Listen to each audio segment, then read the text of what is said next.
आदाब, नमस्कार। आप देख रहे हैं INN चैनल। मैं हूं शेख अहमद अली। INN चैनल की पूरी टीम की तरफ से आप सभी को यौम आज़ादी मुबारक। आइए प्राइम टाइम में सबसे पहले नजर डालते हैं हेडलाइंस पर। जोश खरोश के साथ मुल्क भर में मनाया गया 73वां यौम आज़ादी। मौजूदा हुकूमत न मसाइल को टालती है न पालती है। लाल किले से वजीर आजम नरेंद्र मोदी का कौम को खिताब। पहलू खान मॉब लिंचिंग केस के सभी मुलजिमीन को बरी किए जाने के अदालत के फैसले के खिलाफ अपील करेगी राजस्थान हुकूमत। दही और शहरी इलाकों की तरक्की के लिए तैयार होगा 60 दिन का एक्शन प्लान। यौम आज़ादी तकरीब के दौरान सीएम केसीआर ने किया ऐलान। बीजेपी हुकूमत कर रही है मुजाहिदीन आज़ादी की कुर्बानियों को नजरअंदाज, उत्तम कुमार रेड्डी ने लगाया इल्जाम। अब खबरें तफसील से। वजीर आजम नरेंद्र मोदी ने जुमेरात को 73वें यौम आज़ादी पर लाल किले पर तिरंगा फहराया। उसके बाद 92 मिनट की तकरीर में उन्होंने जम्मू कश्मीर से आर्टिकल 370 और आर्टिकल 35A को हटाने की वजूहात का खुलासा किया। उन्होंने इस फैसले की मुखालिफत करने वालों से पूछा कि अगर ये आर्टिकल इतना ज़रूरी था, इसी से किस्मत बदलने वाली थी, तो 70 सालों में इख्तिदार होने के बावजूद इसे टेम्पररी क्यों रखा गया, इसे परमानेंट क्यों नहीं किया गया। उन्होंने कहा कि वो ना मसाइल को टालते हैं और ना ही मसाइल को पालते हैं। जो काम 70 साल में नहीं हुआ वो नई हुकूमत बनने के 70 दिन के अंदर किया गया। पार्लियामेंट के दोनों ऐवानों ने 2/3 अक्सरियत से इसे पास कर दिया।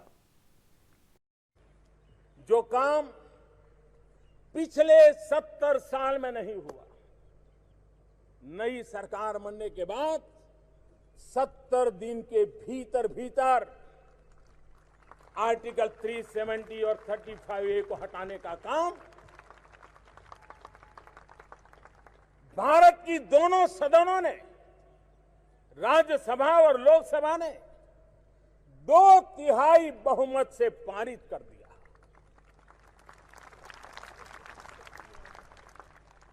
इसका मतलब यह हुआ कि हर किसी के दिल में ये बात पड़ी थी, लेकिन प्रारंभ कौन करे, आगे कौन आए, शायद उसी का इंतजार था। और देशवासियों ने मुझे ये काम दिया और मैं आपने जो काम दिया है उसी को करने के लिए आया। मेरा अपना कुछ नहीं है। वजीर आजम ने कहा कि आर्मी, नेवी और एयरफोर्स की कमान को मरकजियत दी जाएगी और एक चीफ ऑफ डिफेंस स्टाफ का तकर्रुर किया जाएगा। का अनुकूल हो, विश्व में बदलते हुए युद्ध के और सुरक्षा के माहौल के अनुरूप हो, इन बातों को ध्यान में रखते हुए आज मैं लाल किले से एक महत्वपूर्ण निर्णय की घोषणा करना चाहता हूं। इस विषय के जो जानकार हैं वो बहुत लंबे अरसे से इसकी मांग करते रहे हैं। आज हमने निर्णय किया है कि अब हम chief of defence staff CDS इसकी व्यवस्था करेंगे और इस पद के गठन के बाद तीनों सेनाओं के शीर्षस्थ स्तर पर एक प्रभावी नेतृत्व मिलेगा। हिंदुस्तान के सामरिक दुनिया की गति में ये CDS एक बहुत अहम और रिफॉर्म करने का जो हमारा सपना है उसके लिए बल देने वाला काम है। वजीर आजम नरेंद्र मोदी ने दावा किया है कि मुस्लिम माओं और बहनों को उनका हक दिलाने के लिए 3 तलाक के खिलाफ कानून बनाया गया है। समस्याओं का समाधान देखते हैं तो टुकड़ों में नहीं सोचना चाहिए। तकलीफें आएगी, एक साथ वाहवाही के लिए हाथ लगा करके छोड़ देना ये तरीका देश को सपनों को साकार करने के लिए काम नहीं आएगा। हमने समस्याओं को जड़ों से मिटाने की कोशिश करनी होगी। आपने देखा होगा हमारी मुस्लिम बेटियां, हमारी बहनें, उनके सर पर 3 तलाक की तलवार लटकती थी। वो डरी हुई जिंदगी जीती थी। 3 तलाक की शिकार शायद न हुई हो, लेकिन कभी भी 3 तलाक की शिकार हो सकती हैं, ये भय उसको जीने नहीं देता था। उसको मजबूर कर देता था। दुनिया के कई देश, इस्लामिक देश, उन्होंने भी इस कुप्रथा को हमसे बहुत पहले खत्म कर दिया, लेकिन किसी न किसी कारण से हमारी मुस्लिम माताओं बहनों को हक देने में हम हिचकिचाते थे। अगर इस देश में हम सती प्रथा को खत्म कर सकते हैं, हम भ्रूण हत्या को खत्म करने के कानून बना सकते हैं, अगर हम बाल विवाह के खिलाफ आवाज उठा सकते हैं, हम दहेज में लेन देन की प्रथा के खिलाफ कठोर कदम उठा सकते हैं, तो क्यों ना हम 3 तलाक के खिलाफ भी आवाज उठाएं। वजीर आजम ने कहा कि छोटा खानदान हुब्बुल वतनी की अलामत होता है और उन्होंने अवाम को आबादी पर काबू पाने का मशवरा दिया। हमारे यहां बेतहाशा जो जनसंख्या विस्फोट हो रहा है, ये जनसंख्या विस्फोट हमारे लिए, हमारी आने वाली पीढ़ी के लिए अनेक नए संकट पैदा करता है। लेकिन ये बात मानना होगा कि हमारे देश में एक जागरूक वर्ग है जो इस बात को भली भांति समझता है। वे अपने घर में शिशु को जन्म देने से पहले भली भांति सोचता है कि मैं कहीं उसके साथ अन्याय तो नहीं कर दूंगा, उसको जो मानवीय आवश्यकताओं की पूर्ति है वो मैं कर पाऊंगा कि नहीं कर पाऊंगा, उसके जो सपने हैं उन सपनों पूरा करने के लिए मैं अपनी भूमिका अदा कर पाऊंगा कि नहीं कर पाऊंगा। इन सारे पैरामीटर से अपने परिवार का लेखा जोखा लेकर के हमारे देश में आज भी स्वयं प्रेरणा से एक छोटा वर्ग परिवार को सीमित करके अपने परिवार का भी भला करता है और देश का भला करने में बहुत बड़ा योगदान देता है। 73वें यौम आज़ादी पर वजीर आजम नरेंद्र मोदी ने लाल किले की फसील पर लगातार छठी बार तिरंगा फहराया। इस मामले में उन्होंने अटल बिहारी वाजपेयी की बराबरी कर ली है। वाजपेयी पहले गैर कांग्रेसी वजीर आजम थे जिन्होंने 6 बार लाल किले पर तिरंगा फहराया था। लाल किले पर सबसे ज्यादा बार तिरंगा फहराने वाले वजीर आजमों की लिस्ट में मोदी 5वें नंबर पर आ गए हैं। पहले वजीर आजम पंडित जवाहरलाल नेहरू ने 17 बार लाल किले से झंडा फहराया था। दूसरे नंबर पर उनकी बेटी इंदिरा गांधी हैं जिन्हें 16 बार यह मौका मिला, जबकि मनमोहन सिंह 10 बार तिरंगा फहराकर तीसरे नंबर पर हैं। वहीं राजीव गांधी ने 5 बार लाल किले से झंडा फहराया था। 14 और 15 अगस्त 1947 की दरमियानी शब को हिंदुस्तान को आज़ादी मिली थी, लेकिन पहले यौम आज़ादी पर 15 अगस्त को नहीं बल्कि 16 अगस्त को लाल किले पर तिरंगा फहराया गया था। इसके बाद से हर साल लाल किले से तिरंगा फहराने का सिलसिला शुरू हुआ। लाल बहादुर शास्त्री और मोरारजी देसाई ने 2-2 बार और चरण सिंह, वीपी सिंह, एच.डी. देवेगौड़ा और इंद्र कुमार गुजराल ने 1-1 बार लाल किले पर तिरंगा फहराया। गुलजारी लाल नंदा 2 बार 13-13 दिन के लिए वजीर आजम बने। पहली बार 27 मई से 9 जून 1964 तक और दूसरी बार 11 जनवरी से 24 जनवरी 1966 तक कारगुजार वजीर आजम रहे। वहीं चंद्रशेखर 10 नवंबर 1990 से 21 जून 1991 तक करीब 8 महीनों तक वजीर आजम रहे, लेकिन इन दोनों को लाल किले से झंडा फहराने का मौका नहीं मिला।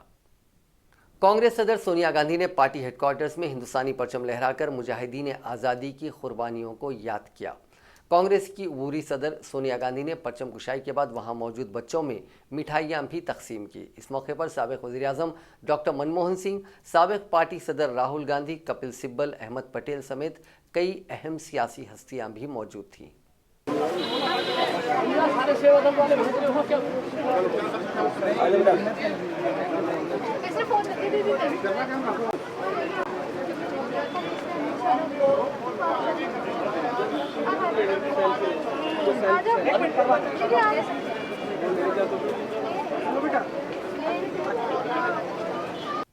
यौम आज़ादी के मौके पर जम्मू कश्मीर के गवर्नर सत्यपाल मलिक ने कहा कि रियासत के लोगों की पहचान दांव पर नहीं है और ना ही इससे कोई छेड़छाड़ की जा रही है। इसको लेकर उन्हें डरने की कोई ज़रूरत नहीं है। जम्मू कश्मीर में आर्टिकल 370 हटाए जाने और रियासत को 2 यूनियन टेरिटरीज में तकसीम करने के बाद जश्न यौम आज़ादी का यह पहला प्रोग्राम था। इस बार प्रोग्राम के दौरान national security adviser Ajit Doval भी मौजूद थे। मलिक ने कहा कि कश्मीरी पंडितों के बगैर कश्मीर अधूरा है। हुकूमत उनके कश्मीर में घर वापसी और रिहैबिलिटेशन को लेकर पाबंद है। गवर्नर ने जम्मू कश्मीर में सिक्योरिटी फोर्सेस की खिदमत को सराहते हुए कहा कि ये सिर्फ सिक्योरिटी फोर्सेस की बहादुरी और हिम्मत है जिसकी वजह से दहशतगर्दी की कमर टूट गई।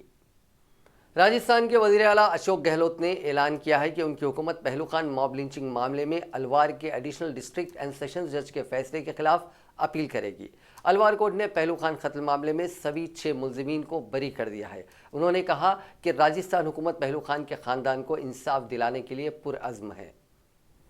कि जब हम लोग कानून बनाने वाला राजस्थान मणिपुर के बाद में दूसरा राज्य है, अगर मॉब लिंचिंग को लेकर कानून बना सकते हैं हम लोग, आप समझ सकते हैं कि सरकार की स्पष्ट मंशा है किसी भी प्रकार की मॉब लिंचिंग नहीं होनी चाहिए।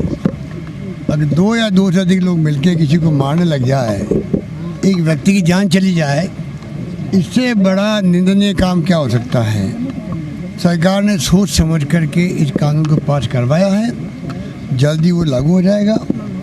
और पहलू खान वाले मामले में भी सरकार ने निर्णय किया है कि इसका हम अपील करेंगे।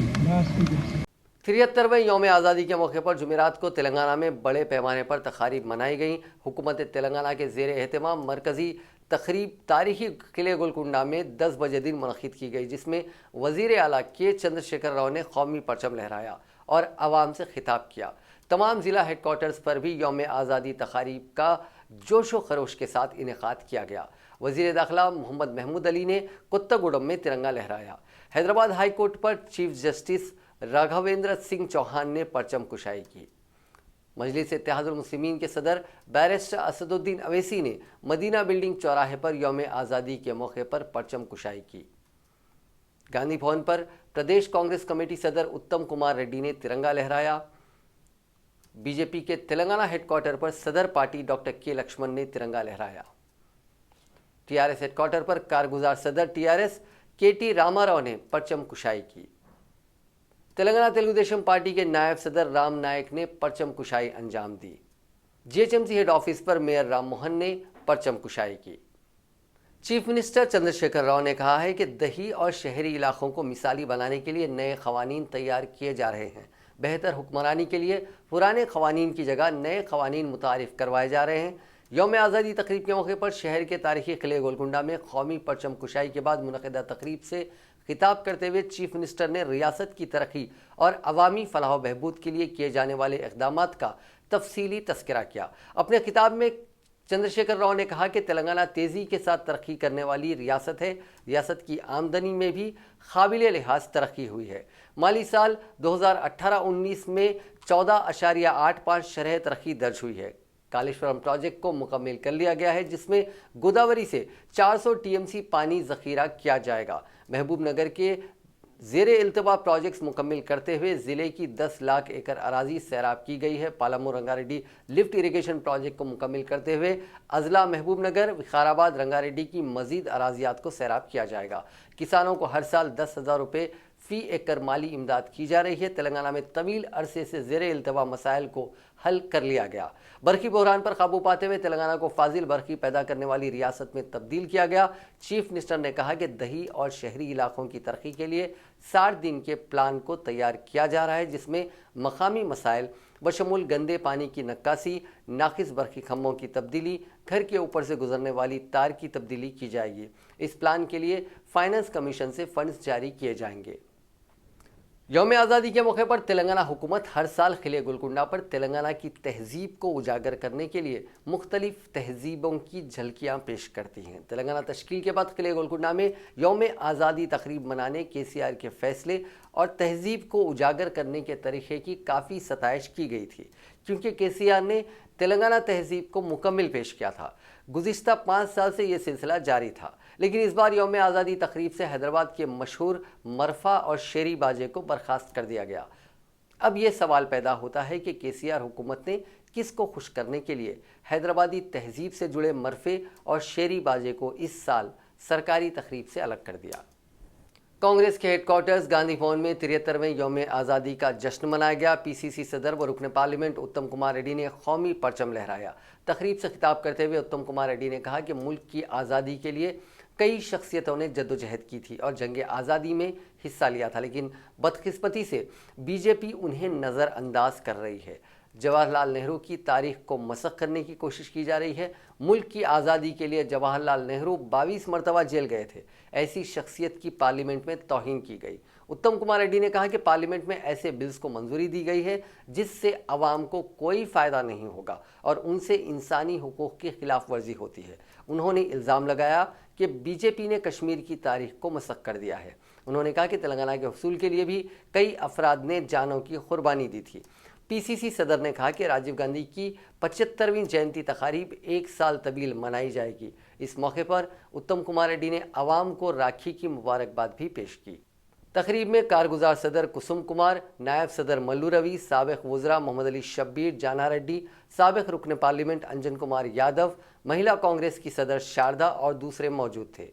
जवाहरलाल नेहरू, महात्मा गांधी, नेताजी सुभाष चंद्र बोस, मौलाना अबुल कलाम అలాంటి వాళ్ళు ఎందరో మహనీయులు దేశ స్వాతంత్ర్యం కోసం ఎంతో త్యాగం చేసి పోరాటం చేసి దేశానికి స్వాతంత్ర్యం తీసుకొచ్చారు.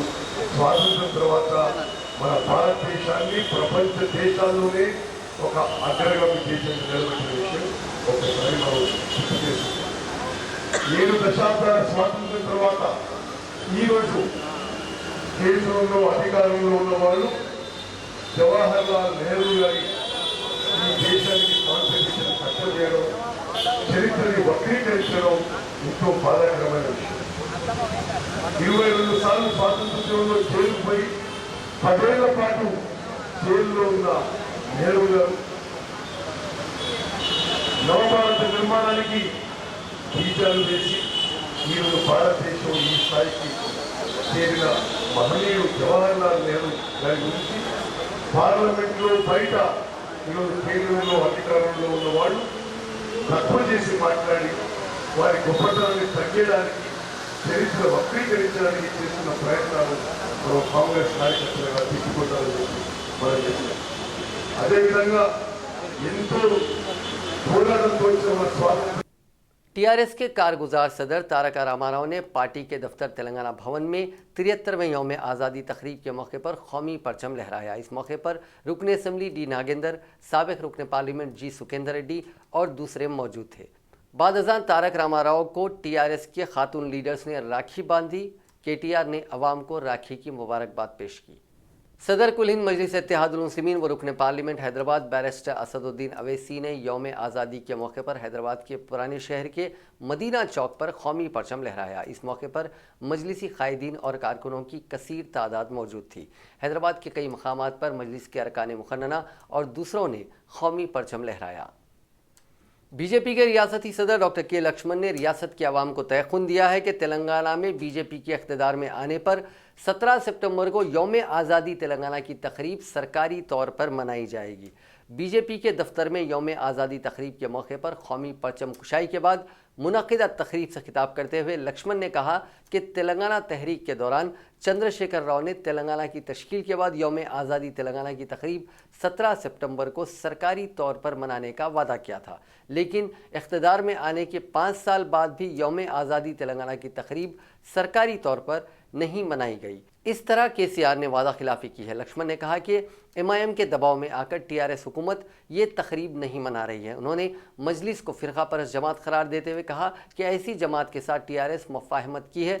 उन्होंने कहा कि नरेंद्र मोदी हुकूमत ने कश्मीर के 70 साला मसले का खात्मा कर दिया है। मुल्क की 18 रियासतों के 50% से ज़्यादा अवाम ने कश्मीर के फैसले की तायद की है। उन्होंने अवाम से अपील की है कि वो रियासत से ख़ानदानी हुक्मरानी के खात्मे के लिए बीजेपी का साथ दे। वज़ीर आज़म नरेंद्र मोदी की पाकिस्तानी बहन क़मर मोहसिन शेख ने जुमेरात को रक्षाबंधन के मौके पर दिल्ली में मोदी की क़यामगाह पहुंचकर राखी बांधी।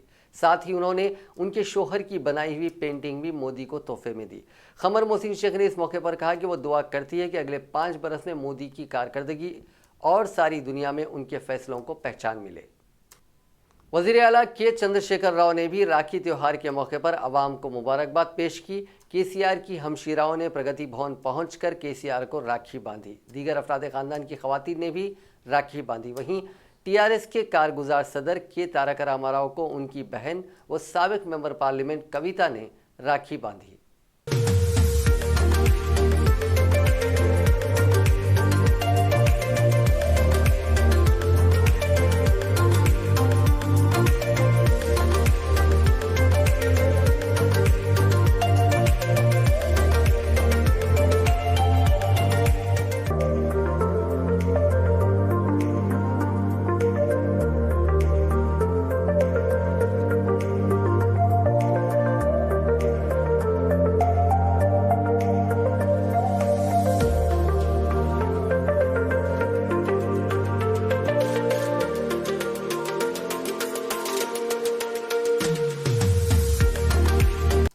रक्षाबंधन त्यौहार के मौके पर महिला कांग्रेस की सदर एन शारदा और दीगर कारकुनों ने सदर पीसीसी उत्तम कुमार रेड्डी, साबिक सीएलपी लीडर जाना रेड्डी, साबिक opposition leader council Mohammed Ali Shabbir और दीगर कायदीन को राखी बांधी। इस मौके पर कायदीन ने मुबारकबाद पेश की।